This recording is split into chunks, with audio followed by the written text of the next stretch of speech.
बहुत सालों पहले बम्बई में एक सुनार रहा करता था। वो सुनार एक बार बम्बई से दिल्ली तिजारत के सिलसिले में जा रहा था।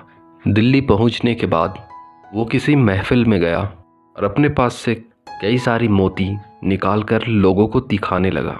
उसके पास एक से बढ़कर एक मोती थे, लेकिन उन सभी मोतियों में से एक सबसे कीमती मोती था जो कि रात के अंधेरे में भी चमकता था। कुछ मोती बेचने के बाद वो अपने सारे सामान इकट्ठे करके वापस लौटने की तैयारी करने लगा। तभी उस महफिल से एक चोर, जिसकी नज़र उसकी कीमती मोतियों पर थी, वो उस सुनार तिजारती से कहता है, वापस कहाँ लौटने का इरादा है। वो सुनार उस चोर से कहता है, मुझे बम्बई वापस लौटना है। तब वो चोर सुनार से कहता है, ये इत्तेफाक की बात है कि मुझे भी बम्बई ही आज जाना है। क्या अच्छा होता कि हम दोनों साथ जाते। अब सुनार उसकी चालाकी समझ चुका था, मगर सुनार समझदार था। उसने उसे अपने साथ जाने को हाँ कह दिया। वो दोनों वहाँ से साथ बम्बई जाने को निकल पड़े। दिन भर सफ़र करने के बाद रात होते ही दोनों किसी जगह पे ठहरे और रात का खाना खाने के बाद आराम करने लगे ताकि सुबह फिर सफ़र में निकल सके। वो चोर भी अपनी कमीज़ और कुर्ता उतार कर कमरे में ही लटका दिया था और दूसरी तरफ सुनार भी सो चुका था। चोर जब देखता है सुनार गहरी नींद में सो रहा है, तब वो धीरे से जाता है और सुनार की जेब में वो रात के अंधेरे में चमकने वाली कीमती मोती को ढूंढता है, लेकिन मोती उसे कहीं भी नहीं मिलती। थक कर वो चोर भी सो जाता है।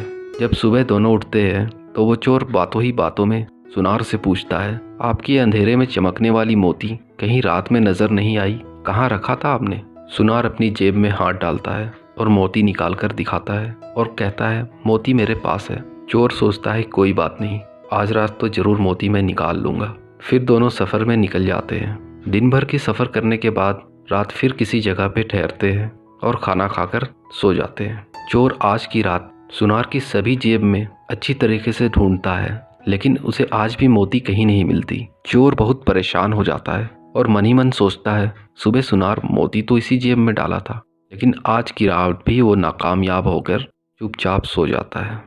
दूसरे सुबह फिर उठने के बाद वो दोबारा पूछता है उस मोती के बारे। सुनार फिर अपनी जेब से ही मोती निकाल कर उसे दिखाता है। वो फिर तीसरे रात भी चोर कोशिश करता है और चौथे रात भी। इसी तरह का सिलसिला 3-4 दिनों तक चला, लेकिन चोर अब भी मोती नहीं ढूंढ पा रहा था। आखिरकार थक कर चोर एक दिन सुनार से पूछता है और उसे कहता है, मैं कोई आपका हमसफ़र नहीं, बल्कि मैं एक चोर हूँ और मैं आपके साथ आपकी जेब में पड़े उस कीमती मोती को चुराने के लिए आपके साथ आया हूँ। लेकिन अब हार चुका हूँ और हार मानकर आपको अपना उस्ताद समझता हूँ, इसलिए सब कुछ सच सच बता रहा हूँ। मोती तो आपकी जेब में ही हुआ करती थी, लेकिन जब मैं रात में उसे ढूंढा करता था तो मिलती नहीं थी। फिर दूसरे दिन आप सुबह अपने जेब से ही निकाल कर दिखाते थे। तब सुनार चोर से कहता है, अभी अपने जेब पर भी हाथ डाल कर देख लेते, तुम्हें मोती मिल जाती। मैं हर रात मोती तुम्हारे ही जेब पर डाल दिया करता था।